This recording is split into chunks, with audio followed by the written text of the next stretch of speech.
Cafe में बहुत शोर मच रहा था, इसलिए मैं आके बाहर बैठ गई हूँ। सो जे कृष्णमूर्ति जी की बुक में उनको किसी ने ये क्वेश्चन पूछा है, I feel that my daily life is unimportant, that I should be doing something else. इसके रिप्लाई में उन्होंने लिखा है, when you are eating out, eat, when you are going for a walk, walk, don't say I must be doing something else. When you are reading, give your attention completely to that, whether it is a detective novel, a magazine, a prayer book, or whatever it is that you are doing. The complete attention is a complete action. Therefore, there is no I must be doing something else. What is important is not what we are doing, but whether we can give our total attention to it. अब this also brings me to a very significant discussion. वो ये है कि कई बार आपने देखा होगा कि डे टू डे लाइफ में हम बहुत बोर्ड फील करते हैं. There is a lack of motivation. So हमारा मोटिवेशन हमेशा एक फ्यूचर इवेंट के ऊपर बेस्ड होता है. So I am going to work today to earn money which I want to spend in the future. मैं कल जाके वेकेशन लेना चाहता हूँ, मतलब आगे जाके, या मैं I am going to work because I want to buy something in the future.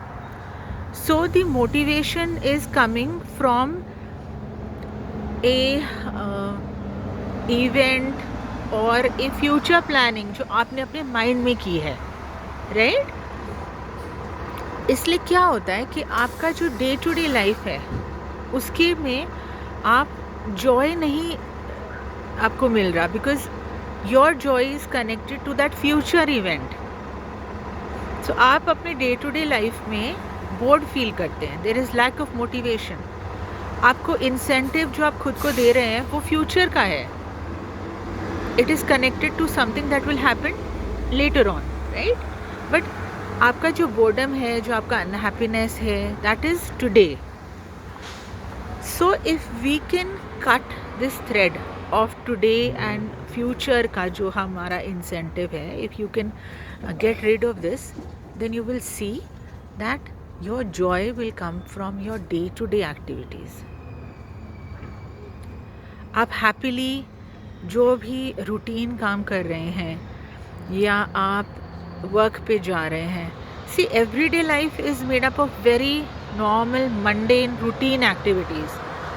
वही करना होता है रोज़. बच्चे को तैयार करके स्कूल भेज रहे हैं, या अगर बच्चे बड़े हो गए हैं तो आपकी खुद की जो भी रूटीन है, आप जॉब पे जा रहे हैं, आप ड्राइव करके जा रहे हैं, आप कपड़े वॉशिंग मशीन में डाल रहे हैं, आप कुकिंग कर रहे हैं या आप कुकिंग नहीं कर रहे, आपकी वाइफ ने कुकिंग की है, आप वो खाना खा रहे हैं, आप शॉपिंग करने जा रहे हैं, वही चीज़ें हैं ना. The same set routine every single day. But the minute you find that आप यही सेट रूटीन में से जॉय निकाल सकते हैं, और वो कैसे होगा? वो तब होगा आप अगर हर एक एक्शन में फुली प्रेजेंट हो.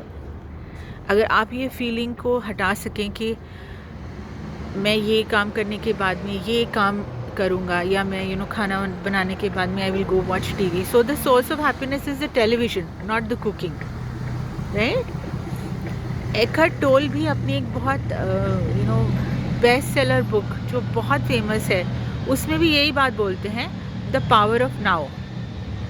So he also says the same thing, that if you can be fully present in the now, कि आप अगर जो भी एक्शन कर रहे हैं, चाहे वो कितना भी मंडेन हो, कितना बोरिंग हो, लेकिन अगर आप उसमें अपना पूरा अटेंशन देते हैं उस एक्शन में, और आप अपना पूरा उसमें फोकस रखते हैं, so you will find that the joy will come from there.